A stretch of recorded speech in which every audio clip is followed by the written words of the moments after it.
Seb. And Albert. And these two guys here are, well, tell us who you are and what you do.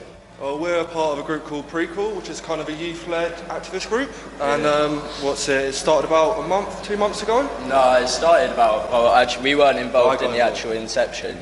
It started with an event in around mid-September sometime that the guys did a march through Brighton and an event at the Synergy Centre. What was that for, sorry? That was just a general sort of pro-equality march, and then they had some spoken word stuff and some music at the Synergy Centre afterwards. And then since then I got involved about a couple of days after that. I just wasn't sort of involved in the setting up of that particular event. Since then we've basically just been organising this PQT, which is pre-call question time.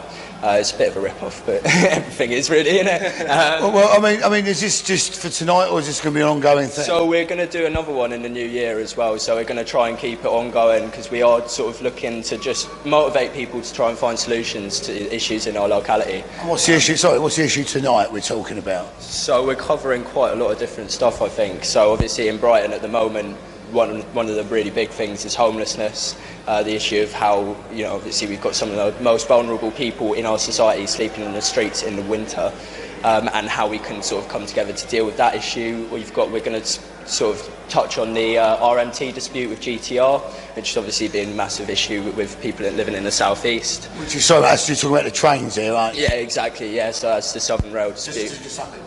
Yeah, of course. And then there's other questions as well. So we've got something about, how we can start to try and make Brexit into a positive thing for this country. It's been obviously put through the way that it's viewed in the media. Even the arguments for Brexit were incredibly negative arguments. So we want to try and see if we can get some kind of positive out of it. So you fully accept it's going to happen then? I personally, I'm not completely convinced it will. I don't trust the word that comes out of Theresa May's mouth. I mean, I wouldn't be surprised if it happened, to be honest. But it's one of those things that only time will tell. I prefer it if we stayed in the EU. But at the same time, a lot of good can actually come from us leaving, and it will wake a lot of people up. It's making people angry, which at the end of the day is a massive positive. I'll call that positive anger. I do call that out. Yeah, completely. Because the way that I view Brexit personally is that it's less of a vote to leave the European Union and more of a vote for change. It's more of a vote, saying ordinary working people are saying, hey, we're actually not benefiting from the current status quo and we need to change this. And, we go for elections and it's all just plastic politicians. They all look the same. They all say the same things. So this Brexit, where there was two clearly opposing arguments and the establishment was all on one side, it's a clear vote for change more than anything else, I think. And you think this is coming from the working classes and the working poor, I should say? Largely, yeah. And what I think is really important, one of the things that we want to address in terms of making Brexit a positive thing, is that those working people in a lot of cases are being influenced to think that it's migration, it's foreigners coming into this country, and that is the reason that we are, British working people are doing so poorly, when really it's the cuts coming from central government and things like that. And also outsourcing of labour by banks, etc., to India. That's cost thousands of jobs, has it not? Completely. Well, they're all in cahoots, really, aren't they? So that's the real issue, and that's what I think was so powerful about the Brexit vote. And what do you think about not as much post-Brexit, but post-Brexit? Talk about you, because you're the up-and-coming generation. How would you change things? What I would like to see really is if really give our own industry a kick up the arse. So we actually got more stuff that's made from Britain, sold in Britain, and maybe exported across Europe and the rest of the world. There are, say, solar panels, wind turbines. Anything we can get involved in, because it generates jobs, it generates money for our economy, and it's a positive at the end of the day. And for me, that's a big thing. If that happens, then that's a very positive and good step for the post-Brexit. For your generation at the end of the day, because I'm 50 years old now. How old are you, mate? I'm 20. Both 20. You're both 20, so you've got your lives ahead of you. Exactly. What are you studying here? So we're not actually studying, we're not actually students. Most of the people that have set up Prequel aren't students, we work.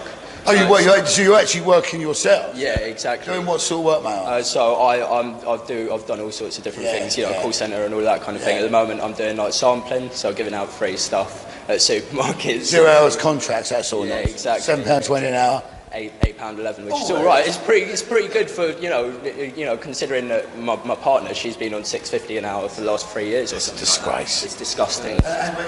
I'm actually currently unemployed. Oh, I am, mate. Don't worry about that. Currently unemployed, but my last job was cold calling for charities.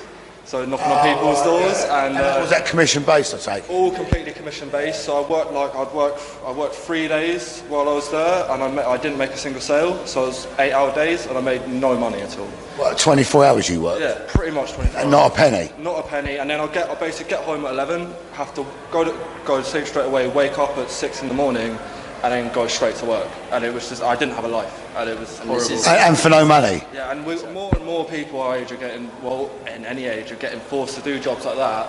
Like if you look at Uber and Deliveroo as well as examples, like they're working high hours with minimum pay. Exactly. Well, yeah, and the way that obviously companies like Deliveroo are structured, they're self-employed technically. Yeah. So, we want to try and change the way that we work in the future. We don't want to keep having unsecure, poorly paid positions, because when obviously of your generation and that kind of thing, you had a career.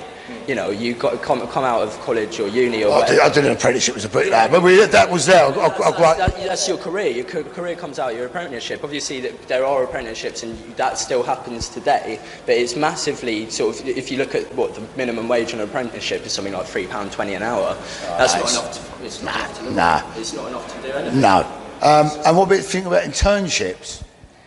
It's disgraceful. It's just free labour. It's complete exploitation. Well, did you know there was someone tried to enter in a bill in Parliament the other day to actually force employers to give interns a basic wage? Did you know about that? No. Well, 2 Tory MPs, it's got up. Do you know what filibustering is? Well, 2 Tory MPs filibustered, so the bill didn't get in. What do you think of that? Well, I think it's disgraceful. It's just an affront to democracy. Well, that's slave labour effective, isn't it? Completely.